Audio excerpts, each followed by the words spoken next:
Tonight we take you into the dark web, it's where thieves who have stolen your personal information like to hang out. It's where they sell what they've stolen from unsuspecting citizens like you. It's where they buy someone's identity and use it pretending they are someone they're not. Hello, I'm your host, John Jenkinson, and welcome to this month's edition of Rural America Live with AARP, and to our listeners joining us on Rural Radio on SiriusXM Channel 147. Tonight's show is full of information about identity theft and what you need to do to keep that information away from fraudsters. We want you to join our conversation. Our question of the month: have you or someone you know fallen victim to a scam or identity theft? We're giving away 5 Yeti coolers tonight. If you are the 2nd, 4th, 6th, 8th, or 10th on-air caller, then you'll be a winner. Our phone lines are open, and you don't need to be a member of AARP or over 50 to win. As a reminder, you can win only once each calendar year. Give us a call at 877-283-7570 and join the conversation. We want to let those who are winners tonight know that AARP will call you back. Might not be tonight, but they will in the next few days to confirm your mailing address. So no worries, if you win, you will get that Yeti cooler.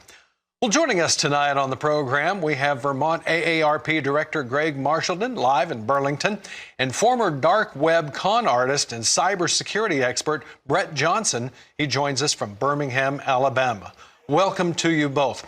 Before we jump into the dark web with Brett, Greg, the AARP Fraud Watch Network is keeping tabs on scams that target Americans, especially older Americans. What scams are on that list right now? Well, John, thanks for having us, and thanks for having us back. This is really one of our favorite subjects for AARP Live on RFD-TV.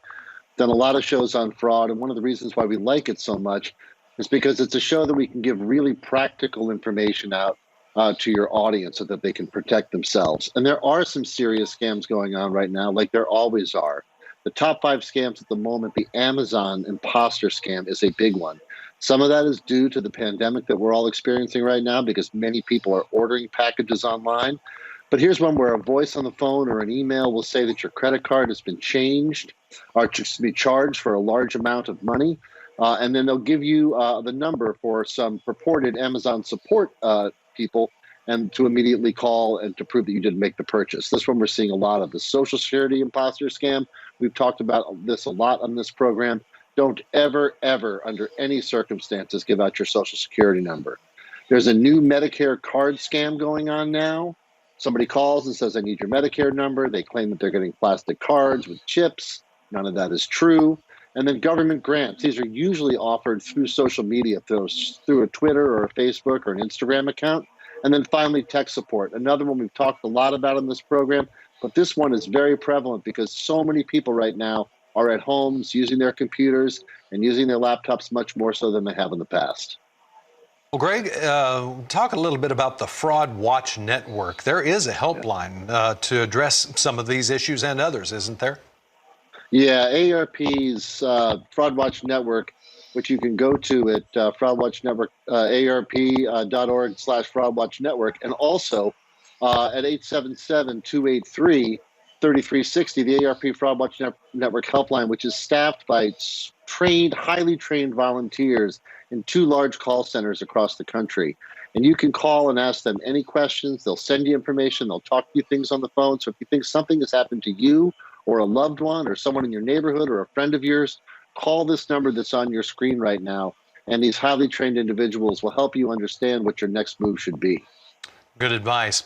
Our other guest tonight was not a good guy for a long time. He bought and sold people's personal information so he could afford a lifestyle that many of us only dream about. He helped make the dark web what it is today, a bad place where con artists hang out, buying and selling honest people's personal information. I am the guy who built the first organized cybercrime community, and it laid the foundation that modern cybercrime channels still follow today. I was placed on the United States Most Wanted list, arrested. I served 7.5 years in federal prison. There's no way I can make amends for the damage I caused in the past. Today, I try to help people avoid and protect themselves against the type of person that I used to be.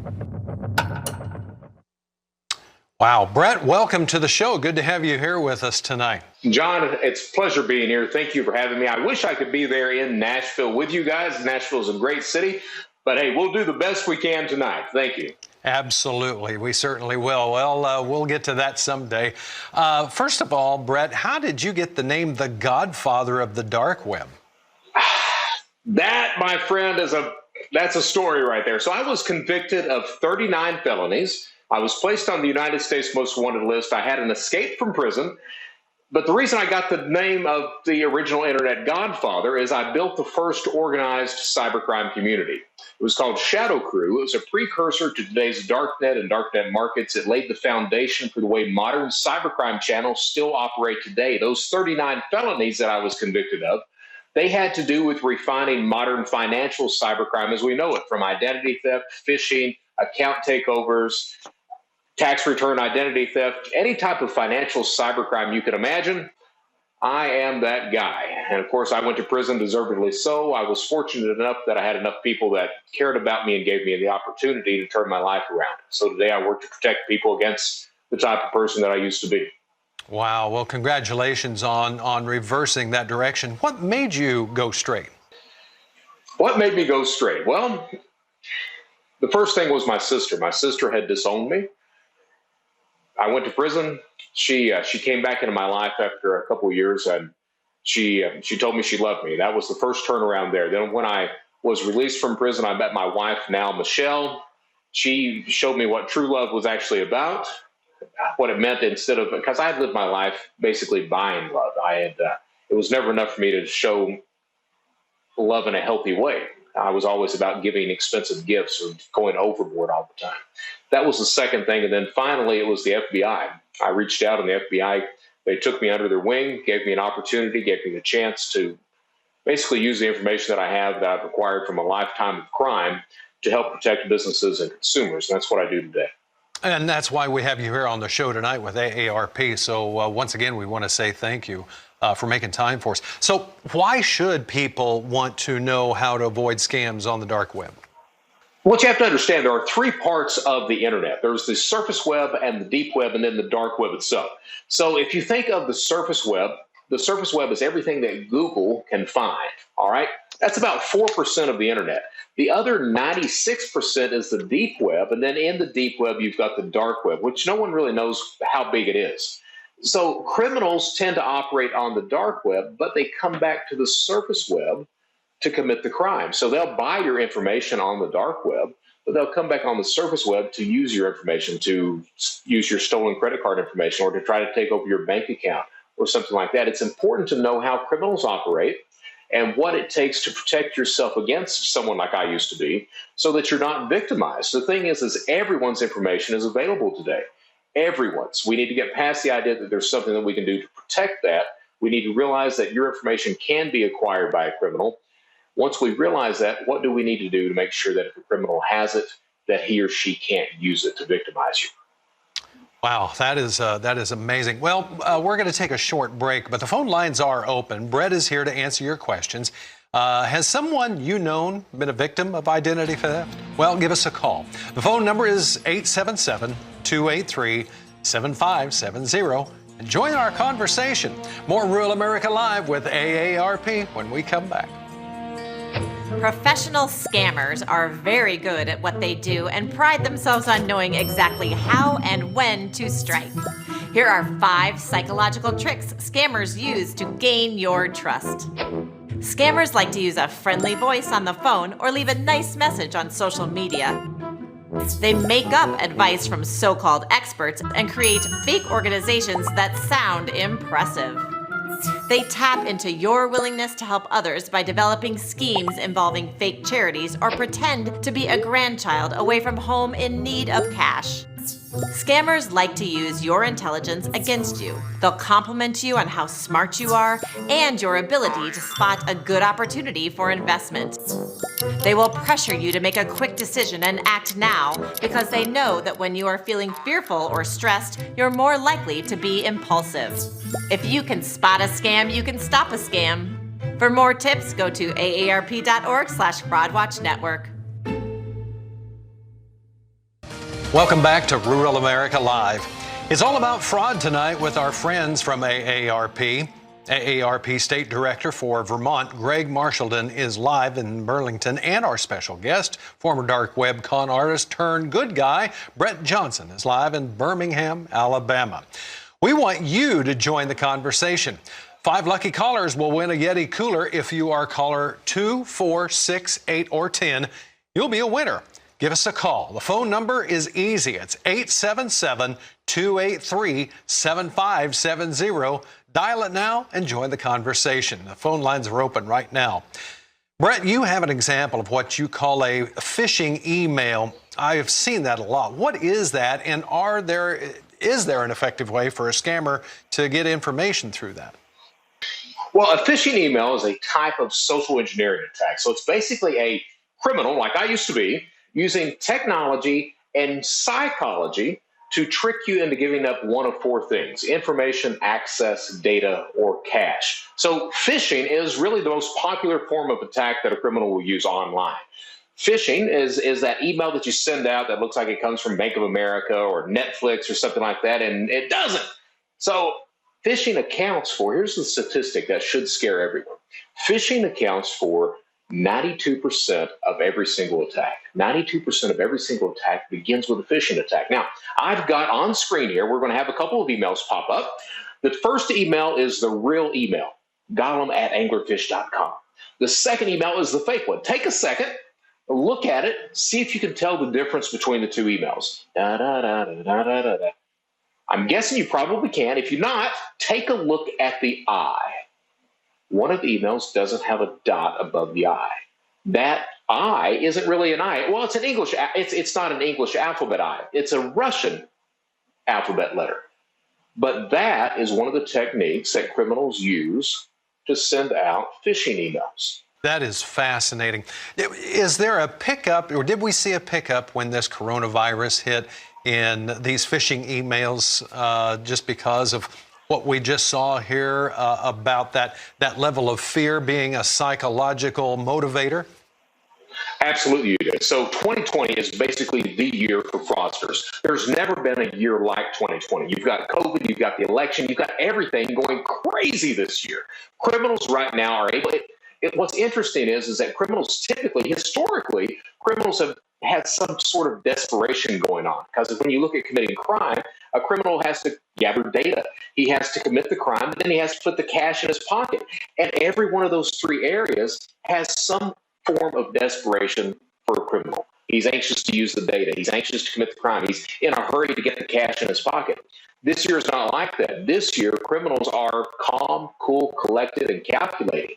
It's the people out there, the consumers, the people they're trying to victimize, who are desperate. They're desperate for employment. They're desperate to get those stimulus checks. There's an element of desperation that we've not seen before, and criminals out there are predators, and they're looking for prey. Wow. The phone number is toll-free, and it's open right now, 877-283-7570. Thomas has used that phone call. He's from Oklahoma, and he calls in right now. Thomas, what's your question or comment tonight? I respect you guys, and I love your intelligence and the things that you've done in the past and the present and the future. But what I really look at is the broad aspect of, I have a bank account. I have this account with my television service and other services, and I have them all on auto pay. What guarantees do I have that my security is held, and what efforts are being made to ensure that over such a diverse aspect of economy that I do business with on a daily basis?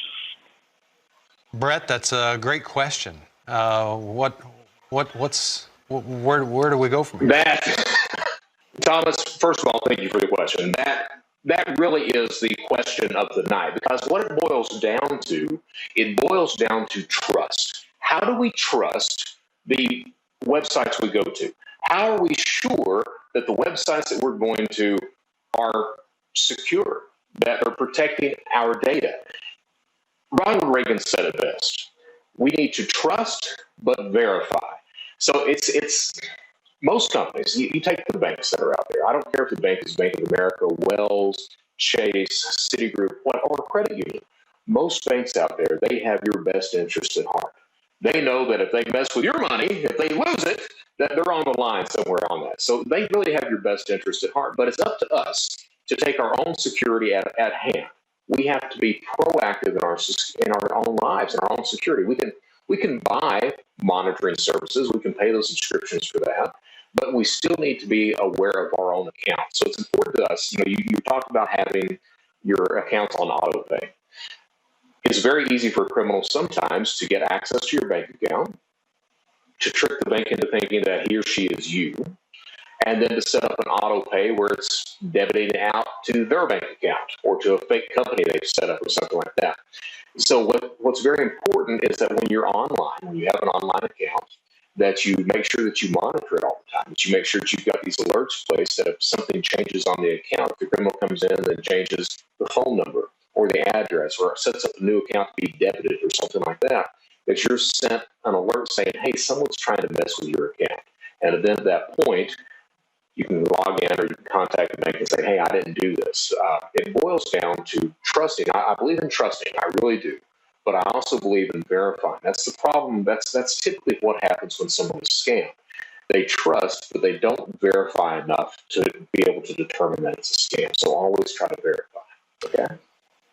Great point. Greg, anything to add to that? Well, obviously, everything that Brett said is pieces that we recommend to all of our members and the public. But just a couple more things on top of that.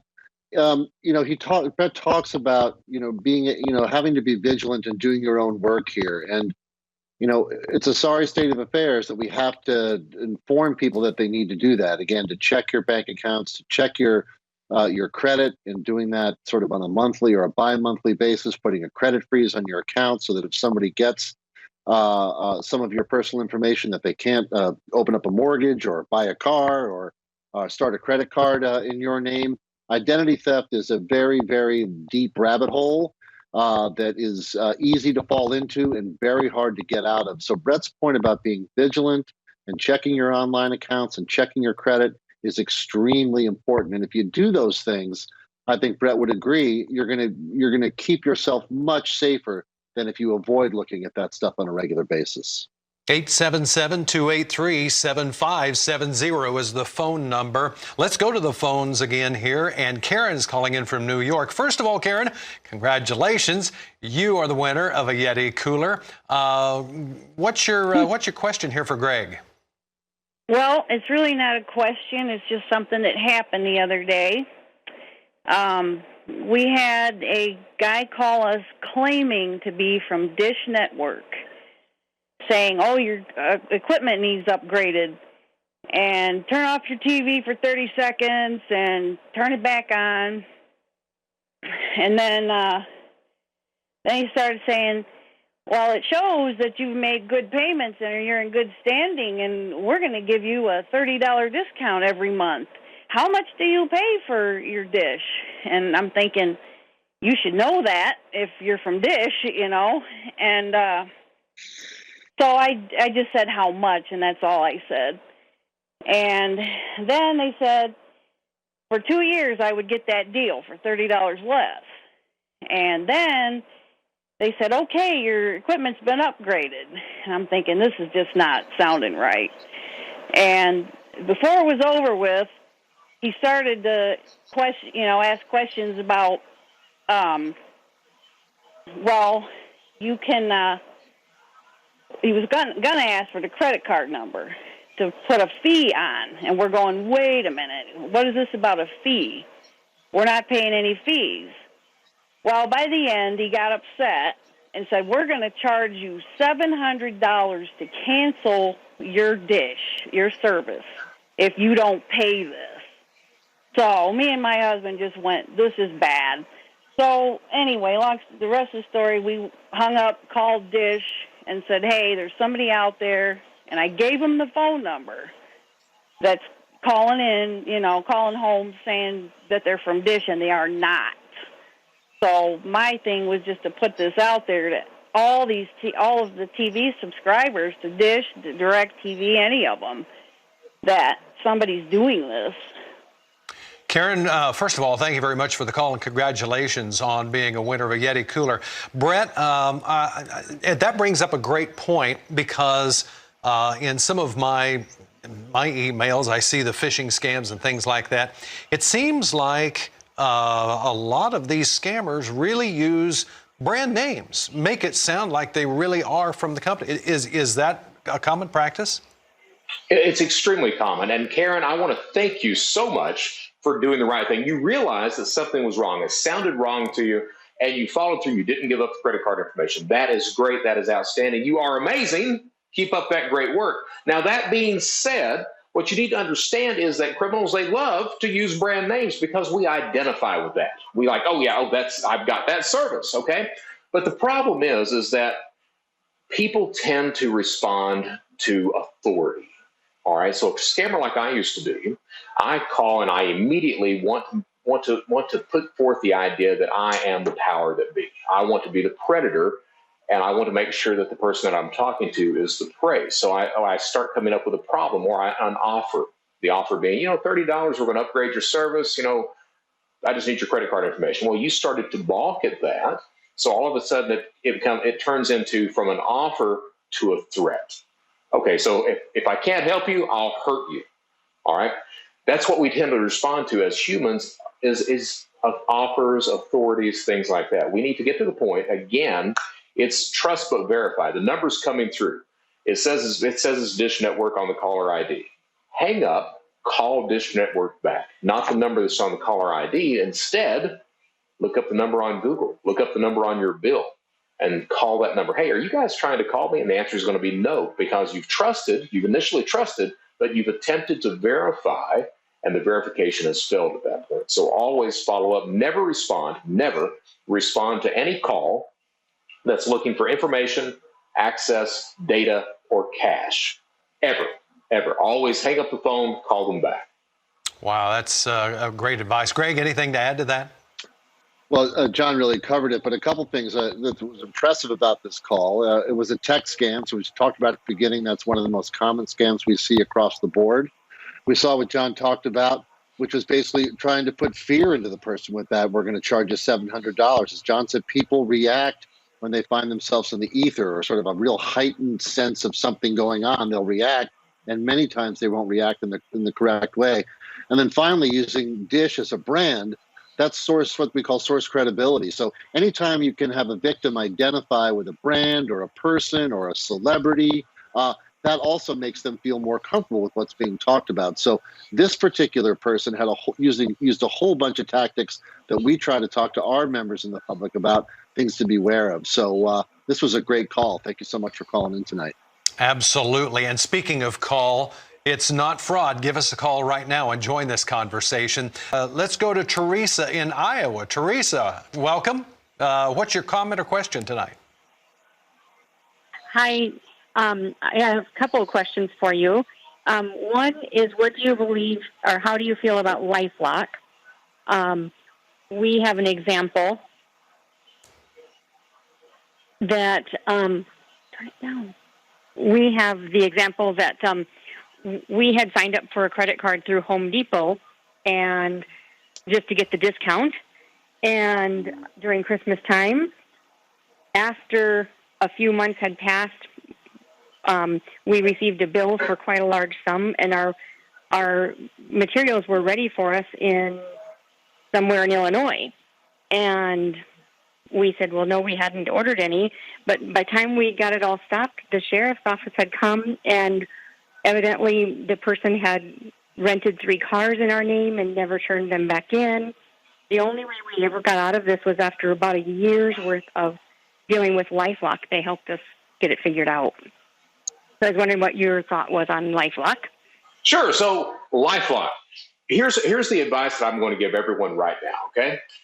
In case you lose connection or something like that, freeze your credit, freeze the credit of every single person in the house, monitor all accounts and place alerts on the accounts, use strong passwords. You do that, you're not going to be the low-hanging fruit. You're going to be up there in the tree. Criminals are not going to really look for you that much. That being said, monitoring accounts. When I say that, people tend to do that pretty diligently. They take their time. They're really on the ball, right? But we as humans, every human, tends to get a little lazy sometimes. Things tend to fall apart. They tend toward chaos. We start out by pulling our credit report maybe every 30 days. And then maybe after a few months, it turns into, well, I can do it next week. So it turns into every 37 days and 45 days and every 2 months and every 3 months, and we forget about it. It's that gap when we're not paying attention is where a criminal steps in and victimizes you. Services like LifeLock, those identity theft protection services, they don't get tired. They're always on the ball. They're always monitoring these accounts for you. If you are a victim of identity theft, they do step in and take care of it for you. And I want to be honest with you guys. When you become a victim, and a lot of the times it's not a question of when, it's not a question of if, but it's a question of when you become a victim. When you are victimized, it takes a lot of hours to fix the problem that a criminal causes, a lot of hours that you may not have time to do. So LifeLock or identity theft protection services do that for you. So I'm not against it. I think that you need to do your due diligence, pick a company that is well known, that has not had a lot of class action lawsuits against them, things like that. But I also think that you need to take a proactive response in your security. Don't just rely on an identity theft protection service. Always monitor your own accounts as well. Make sure that you're looking at your credit report, that you're able to log into your accounts, your bank account, your credit account, your credit cards, tax records, everything else. Make sure that you control all of those. So always take a proactive response. Always take your own security in hand. But absolutely, I'm all for relying on identity theft protection services as well. Greg, anything to add to that? No, John really covered the waterfront there. And again, just quickly to reiterate, credit freeze, people, get the credit freeze, get alerts on your account, and do your due diligence. But John really covered it all there. Angela from Texas has called in tonight to join the conversation. We invite you to do the same. Angela, first of all, congratulations. You too are a winner of a Yeti cooler. What's your question or comment? Oh, well, thank you. Thank you very much. And thank you all for putting this program on. My question is, let's say you're diligent, you're vigilant, you're lucky enough to not be conned, but it seems like con artists, fraudsters have a way of getting to you even if you're good with all of that. So is VPN as secure and wonderful as it's made out to be? Angela, that's a great question. The answer is a VPN is a tool. All right, it's a very good tool, but it's a tool. And you need to have several tools in your security toolbox. So you need to absolutely use a VPN. They're great, okay? A VPN can sometimes be compromised, but understand that. So you also have to have these other tools, strong passwords. I say use a password manager. Don't really care which one, just use one of them. Use a password manager. Freeze your credit. Don't put a credit alert on there. Freeze the credit. That way no one can pull your credit report without your permission. Monitor your accounts. So have all of these different tools in your toolboxes. In your security toolbox. That's the answer for that. But as far as a VPN goes, absolutely, I love them, but it's not the only thing that you need to be doing.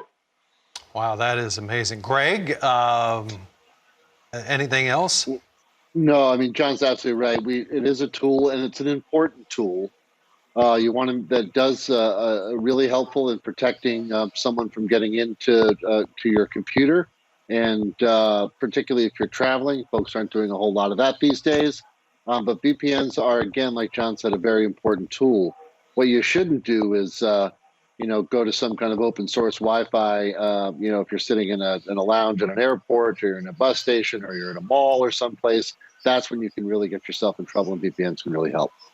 Let's go to the Lone Star State, and Danny joins us this evening. Danny, good evening. Welcome to Live with AARP. What's your question or comment?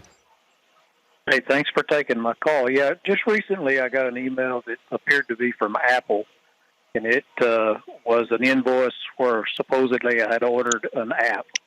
And I knew I hadn't, but then I noticed it was like $37, $38 for the app. So that got my attention. And I looked, and there was an attachment, a PDF of the invoice. And it being a PDF, that didn't make me too nervous, so I clicked on it. And it was taking it a while to open. I don't really know what it was doing. And then I noticed in my email, I had another one or two very similar duplicate emails. And when I saw that, I deleted it and clicked it and didn't open anything. And so far, it seems like nothing has happened, but it alarmed me that while I kind of thought that opening PDFs was typically not too dangerous, that maybe they had some way of hiding that and showing it as a PDF, and it really wasn't. Is that a possibility? Brett, I see you shaking your head already. You must be a little bit familiar with this. I'm very familiar with it. And first, let me say, love Texas. I try to travel to Texas as much as I can, but hey, 2020, not much traveling going on. PDFs, extremely dangerous. I'm sorry, but they are. One of the techniques that you use to send out phishing emails or to infect machines with ransomware or malware is to try to get someone to click on a PDF or an external link to lead somewhere that downloads something. So a PDF is extremely dangerous. The problem is that you received what looked like an invoice. So there's two things that could have been happening there. Perhaps the scammer is trying to get you to pay the invoice to trick you in. Maybe he thinks that you're getting all these different invoices and you'll just pay that one, not even think about it. Maybe. More importantly, the scammer is trying to get you to click on that PDF. So he's trying a two-pronged attack there. What I say is never click on an attachment. Never click on an external link. If you see an email coming through and it's saying it's from Bank of America or Apple and it's got a link in the email, don't click on that. Close that email out. Instead, go to apple.com or contact Apple customer support and say, hey, is this going on? Did you send me an email? Did you do this? That's what you have to do. The problem is that there are so many different techniques that criminals can use to send out phishing emails, to infect your machine, to shut down your machine, to steal data, or to hold it for ransom, that I don't want to talk about all the different techniques because I'll miss one or two, and then someone will get infected with that. It's important to just not click on any internal link or an attachment that's on an email. Don't do it. Even if it's from someone you know, don't do it. Instead, pick up the phone, call them. Hey, did you send this email to me? If they say yes, okay, I'll click on it then. Greg, it goes right back to what Brett has been talking about all night long. Verify everything. Trust and verify. Well, absolutely. Only thing I'll add to what Brett said is don't click the link and don't click the attachment. He said it 3 times. I'll say it a 4th time. Just by doing that, you are going to save yourself a tremendous amount of potential headache and heartache. Don't click the links. Don't click the attachments. Well, grab your phone and give us a call, 877-283-7570. We would love to visit with you. We'd like to bring you in on this conversation. Let's go to Illinois, and April joins us. April, congratulations. You are the winner of a Yeti cooler, and congratulations. You get to ask your question or comment here of the gentleman. What is it? Okay, this has been about 6 years ago. I got a call from a gentleman saying that I won $1 million. And I'm a little farmhand. I thought, oh, my God, yes. So he asked me to send him $600.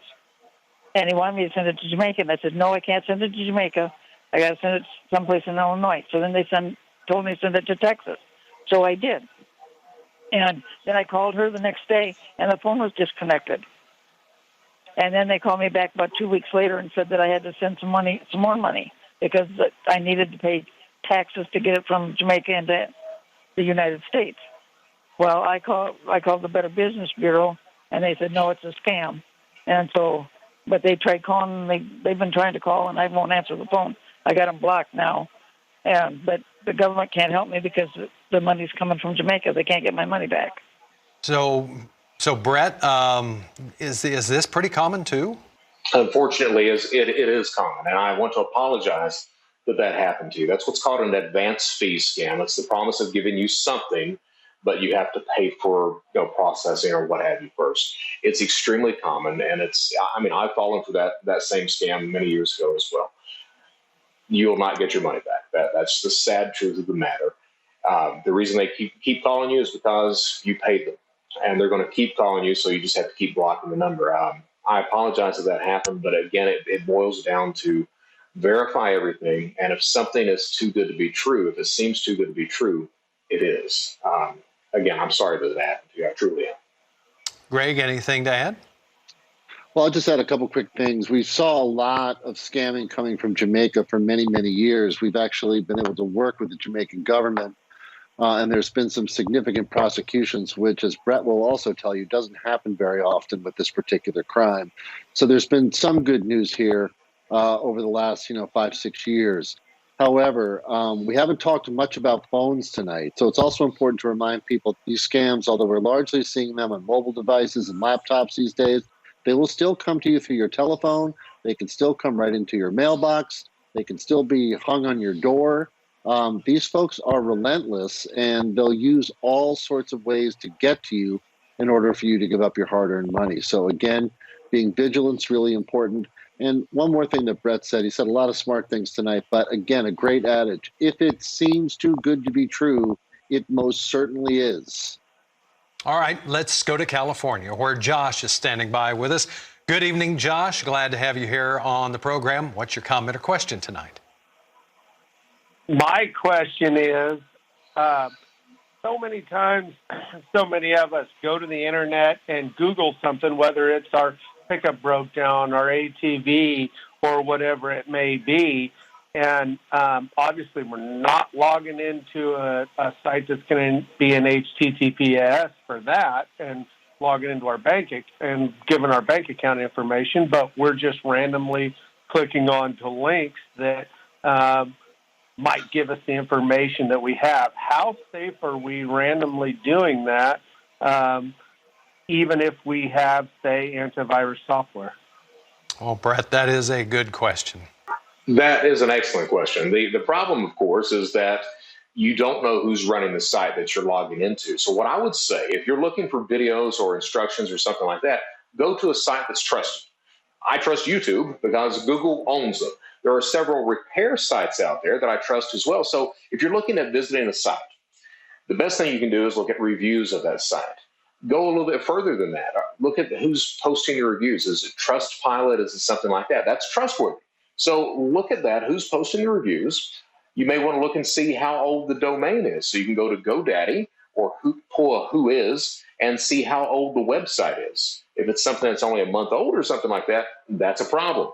So go to places, visit websites that are trustworthy, that they have a history to them, that you know that you can trust. It's when you go to places that are new that, hey, I don't know, does anyone visit this site? That things become questionable, and you can be more victimized at that point. Greg? Yeah, I mean, that's exactly right. I mean, again, it's all about being vigilant, doing your homework, and making sure that your own best advocate. The Better Business Bureau across the country will keep lists of companies that are in good standing. You can get information from your attorney's general office in your state, local law enforcement. These are the places that you can go to ask questions. And again, it's important to ask those questions and again, to be your own best advocate. The toll-free number is 877-283-7570. Sherry picked up the phone. She dialed that number. She lives in Texas, and she's here with us tonight. Sherry, what's your comment or question? All of this is so interesting and so helpful. And my question is about passwords and how to keep them secure and keep up with the various passwords that I use. I try to vary them so I'm not using the same one, but it's inevitable that I reuse them, or it's so confusing. Can you give us some suggestions on that? Brett, I'm glad Sherry asked this question because I heard you mention something earlier about some kind of a password manager. I had not heard of that because I invariably will write down a password and then I'll lose the piece of paper or I'll forget. So are there tools out there to do that? There are tools out there to do that. Let me scare everyone to death real quick. So the statistic is 80% of every single person on the planet uses the exact same password across multiple websites. So I can send out a phishing email that looks like it comes from Hulu, and your level of awareness may not be high enough that you're like, okay, Hulu, no one's going to try to phish that credential out, that login and password. But if you're using that same login and password for Bank of America or tax records, I've got access to everything you've got at that point. We as human beings, we're never trained on how to pick a secure password. We cannot, as humans, ever be random. So we tend to use variations of the same thing over and over. A password manager, and again, I don't care if it's a Dashlane or a 1Pass or what have you, as long as you're using a password manager, that machine is random. It picks secure passwords for you. It logs in for you. It changes passwords for you. You only have to remember one main password. So always use a password manager. That's the answer for these problems right now, okay? That is amazing. And Greg, I got to admit, I'd never heard of this until now. That's something I got to look into. I've been using a password manager for many years right now. I don't often have the best memory. The fact that I only have to remember one password, because part of it is that you might buy something from a particular store or order a particular magazine, and you've only done that once. When these password managers scan your hard drive, you might see 50 or 60 websites that you've gone to where you put in a password. How could you possibly remember all of those passwords? You can't. As Brett said, it's usually a common variation of one you use, or worse yet, you're using password as your password. So these password managing programs can be incredibly helpful. I use mine. I love it. I recommend them. And as Brett said, we don't have a suggestion about which company you should use, but we recommend them because they can make a real big difference. 877-283-7570. Gentlemen, our next stop is the Show Me State. Donna is here with us. Good evening, Donna. Welcome to AARP. What's your question or comment? Some time ago, I had received an email appeared to be from a credit card company. I don't know if they actually do that or not, but the email told me that my email address was on the dark web. And I want to know, do credit card companies do that? And what should I do about my email being on the dark web? Brett, great question. Sure, that was an excellent question, and thank you for asking it. The answer is that yes, credit card companies do send out offers, or they'll send out warnings trying to get you to sign on for, in that case, a dark web monitoring service. You're saying, okay, your information's on the dark web. I'm going to save everyone out there some money right now. Everyone's information is available. Everyone. Last year alone, we had 1,500 reported breaches. Of those 1,500 reported breaches, 2.6 billion records compromised just last year. Everyone's information is out there. So do not pay for dark web monitoring. Your information is there. The answer is what do you do since your information is there? Well, you freeze your credit. You monitor those accounts and place alerts, and you use a password manager. That's the answer right now. Greg? Yeah, I don't have anything to add to that. That's absolutely a very clean and clear answer from Brett. I had it explained to me once by an expert I work with, Doug Shadell, who's done this program many times. It's they already have your information, whether it's your email address or a phone number or your social security number. The question is when are they going to use it? So they may not use it tomorrow or next week or next year or 3 years from now. So everything that Brett talks about as far as getting prepared for this makes all the difference in the world. But you do need to go on the assumption that your information is out there. And even if it hasn't been used against you at this point, there is a likelihood, or at least some likelihood, that it could happen in the future. Man, this is a fascinating topic. We're up against a break, though. It's only a short one. Stay tuned, because when we come back, we've got another Yeti cooler to give away. So give us a call, 877-283-7570, and join the conversation. More Rural America Live with AARP is coming up. Hi, I'm Joe Bonzel with the Oak Ridge Boys. Got a minute to talk about cyber safety? When we think about protecting ourselves from cybercrime, we often stop at password protection and antivirus software. But in today's day and age, being cyber safe extends beyond our computers and our phones. Televisions, video games, doorbells, refrigerators, and more can all be connected to the internet. These are all ways that scammers can gain access to our personal data. October is Cybersecurity Awareness Month, and AARP is joining federal law enforcement and other partners to urge consumers to take cyber safety measures throughout their homes and businesses. Make sure all your devices are secure and your private data are protected.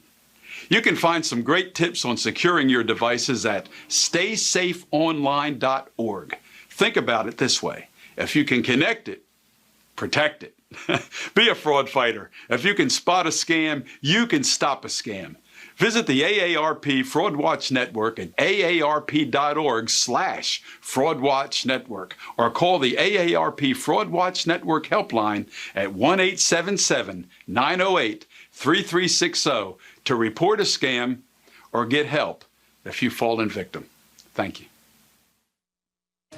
Welcome back to Rural America Live with AARP. We have another Yeti cooler to give away, so we're going to go straight to the phones. Well, Mitchell has called in from Iowa, and he is a winner. And congratulations, Mitchell. Glad that you're here with us tonight. What's your question or comment? Hi, I had a question on for Apple Pay. Is that a secured way of paying, or is it not? Apple Pay is extremely secure. Apple Pay, Google Pay, Samsung Pay, the established payment providers like that are extremely secure, yes. Greg, anything to pass along? No, absolutely. I agree with all that. These established payers like that do a fine job. And as Brett said earlier about banks and financial institutions in general, they have a real motivation to not mess with you and mess with your money. It is in their interest to prevent fraud, which is why using reputable places like that makes lots of sense. Let's go to Pennsylvania, where Lynn is calling in. Good evening. Welcome to AARP and on Rural America Live. What's your comment or question? Well, you just answered the first one, I guess. Okay. I didn't hear congratulations on my Yeti cooler. Oh, okay. What's your comment or question? Sad about that. So many questions. First of all, I'll say the whole situation makes me very angry. My time is valuable, and that I have to go in and double check and double authenticate passwords and verify everything. If criminals like Brett, I believe is his name, former, I'll say, reformed, whatever, it makes me very angry because, like most people, I work very hard for my money, and now I've got to spend a lot of time keeping track of things. I've had my medical records breached from supposedly very secure medical providers, hospitals, etc. Why would I trust a password manager? And is there, do you get what you pay for? Should I choose a free one? Do I pay for a more expensive software to do that? And how can they not breach like my initial password to get into that? Brent? Sure. So first, let me say you're absolutely right to be angry. There's no doubt about that. You are completely justified to be angry. That being said, use that anger and turn it to being proactive in your security, because a criminal doesn't care if you're angry. Okay? A criminal will still victimize you whether you're angry or not. So use that anger to be constructive, be proactive in your security. The second thing, a password manager, the passwords are encrypted. Using computer technology now, it would take probably 300-400 years of several computers, supercomputers, working in unison to crack the encryption on that. It's not going to happen. So right now, as I said, right now, a password manager is the best choice you can use for password security, all right? It doesn't matter.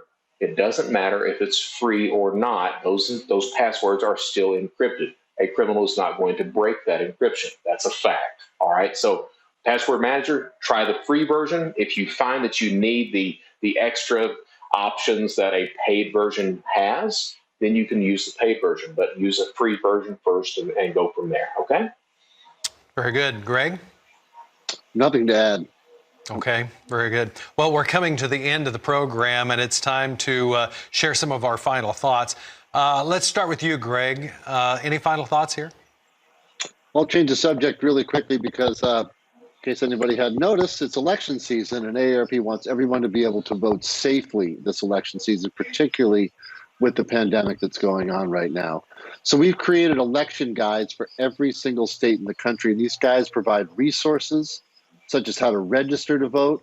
Maybe you've moved in the last couple of years, you need to figure that out. How to request an absentee ballot in your state, which many states offer if you want to vote from the safety and security of your own home, and tips on how to vote safely in person if you decide to go to the polls.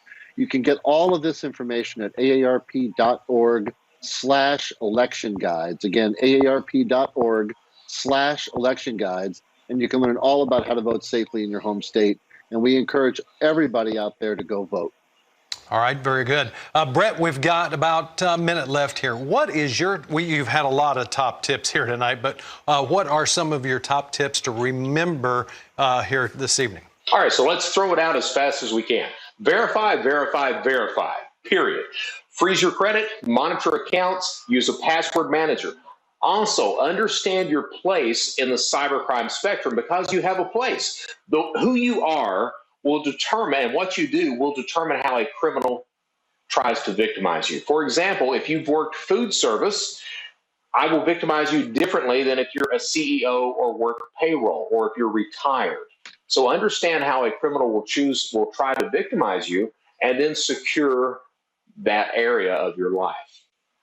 Well, Brett, I got to tell you, on behalf of our audience and AARP, thank you so much for coming on here tonight and sharing your experiences. Congratulations on the changes that you've made in your life, because you have certainly changed a lot of things for us here tonight. That's going to do it for tonight. Thank you very much for joining us. And be sure and join us next month, November 19th, when we focus on scams targeting veterans.